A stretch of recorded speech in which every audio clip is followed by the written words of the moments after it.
పెన్షన్దారులందరికీ నమస్కారం. మనకు కొత్త పెన్షన్లు తీసుకున్న వారికి అందరికీ కూడా త్వరలోనే ఈ యొక్క కొత్త పెన్షన్ అనేది అప్లికేషన్ పెట్టుకునేందుకైతే మనకు త్వరలోనే చూసుకున్నట్టయితే అమలు చేయబోతున్నట్లయితే తెలుస్తుందనమాట.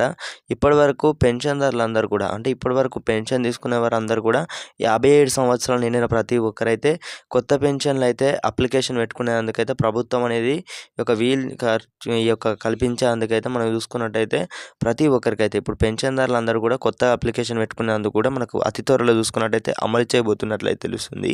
అలాగే వాళ్ళు చాలామంది అయితే అడగడం అయితే జరుగుతుంది. తెలంగాణలో ఆసరా చేయూత పెన్షన్ అనేది ఈ నెల చూసుకున్నట్టయితే 4,000 రూపాయలు కానివ్వచ్చు, 2,000 రూపాయల పెన్షన్ కానివ్వచ్చు తీసుకోవడం అయితే జరిగింది. మరి ఈ 4,016 రూపాయల పెన్షన్ కానివ్వచ్చు, అలాగే 6,000 రూపాయల పెన్షన్ కానివ్వచ్చు, మరి ఈ పెంపు అనేది ఎప్పుడు జరుగుతుందని అయితే అడగడం అయితే జరుగుతుంది. అయితే మనకు చాలా ఫీవర్ అయితే రావడం అయితే జరిగిందన్నమాట. అటు ఫీవర్ రావడం అయితే జరిగింది, ఇటు మొత్తం నోరు కూడా చూసుకున్నట్టయితే అసలు టేస్ట్ కూడా రావట్లేదు అనమాట. మొత్తం తీయగా ఇలా వస్తుంది, కుతికలు అయితే వచ్చినాయి అన్నమాట. సో ఈ యొక్క మీకు ఒక ఇన్ఫర్మేషన్ తెలియజేయడానికైతే నేను ఎప్పుడు కూడా ప్రయత్నిస్తాను.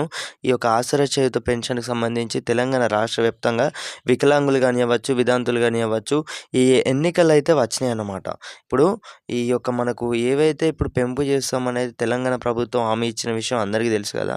ఈ 4,016 రూపాయలు కానివ్వచ్చు, వికలాంగులకు వీళ్ళందరికీ కూడా చూసుకున్నట్టయితే 6,000 రూపాయల పెన్షన్ అనేది ఈ యొక్క పెంచుతామని అయితే చెప్పడం జరిగింది. ప్రభుత్వం అనేది హామీ ఇవ్వడం అయితే జరిగిందనమాట.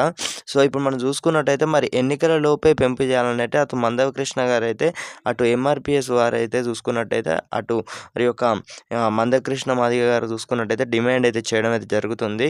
ఆల్రెడీ కూడా సభలు అనేవి కూడా ప్రారంభించారు. ఆల్రెడీ సభలు కూడా చూసుకున్నట్టయితే పూర్తి విజయవంతంగా కూడా పలు చోట్ల కూడా చూసుకున్నట్టయితే పూర్తి చేసుకోవడం అయితే జరిగింది. సో మనకి ఎప్పటికీ కూడా చూసుకున్నట్టయితే ఈ యొక్క సభలు కానివ్వచ్చు ఇవన్నీ జరిగినప్పటికీ కూడా ఇప్పుడు మందకృష్ణ గారు అయితే ఎంత పోరాడినప్పటికీ కూడా ప్రభుత్వం సైడ్ నుంచి కూడా కొంచెం కూడా జాలి కూడా చూపట్లేదన్నమాట. అటు పెన్షన్దారులు అందరూ కూడా అడగడం అయితే జరుగుతుంది. తెలంగాణ రాష్ట్ర వ్యాప్తంగా పెన్షన్దారులు అందరూ కూడా ఎదురు చూడడం అయితే జరుగుతుంది.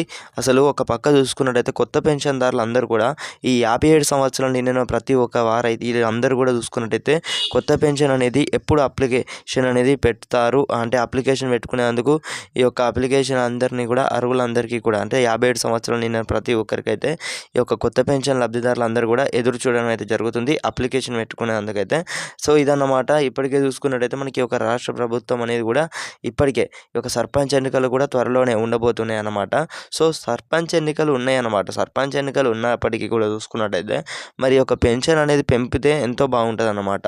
అటు మహిళలకు 2,500 రూపాయలు ఇస్తామని అయితే మనకి ఎన్నికలలోగే చెప్పిర్రు. మరి అది కూడా దానికి సంబంధించి కూడా ఎవరు కూడా మాట్లాడట్లేదు అనమాట. మరి దీనికి సంబంధించి కూడా ఎలాంటి అప్డేట్స్ వచ్చినా కూడా ఇప్పుడు పెన్షన్దారులకు సంబంధించి కూడా చూసుకున్నట్టయితే పెన్షన్ అనేది ఆగస్టు నెల డబ్బులు అనేవి కూడా పడ్డాయి అందరికీ. జూలై నెల డబ్బులు ఒకవేళ పడకపోయినట్లయితే ఇప్పటి వరకు చూసుకున్నట్టయితే నిన్న నుంచి అందరికీ కూడా పడుతున్నాయి అన్నమాట. ఆగస్టు నెల డబ్బులకు సంబంధించి ప్రతి ఒక్క జిల్లాలకు చూసుకున్నట్టయితే అందరికీ కూడా పడినాయి అన్నమాట. ఒకసారి అయితే చెక్ చేసుకోండి డబ్బులు అనేవి పడ్డాయి లేదో. ఒకసారి అయితే మీకు మెసేజెస్ కూడా రావడం అయితే జరుగుతుంది పెన్షన్కి సంబంధించి. సో ఓకే, ఇదన్నమాట ఇన్ఫర్మేషన్. ప్రతి ఒక్కరైతే ఈ యొక్క యూస్ఫుల్ ఇన్ఫర్మేషన్ని ప్రతి ఒక్క మీ యొక్క ఫ్రెండ్స్ అందరికీ కూడా మీ యొక్క పెన్షన్దారులందరికీ కూడా వాళ్ళందరికీ కూడా తప్పకుండా షేర్ చేసే ప్రయత్నం అయితే చేయండి. జై హింద్.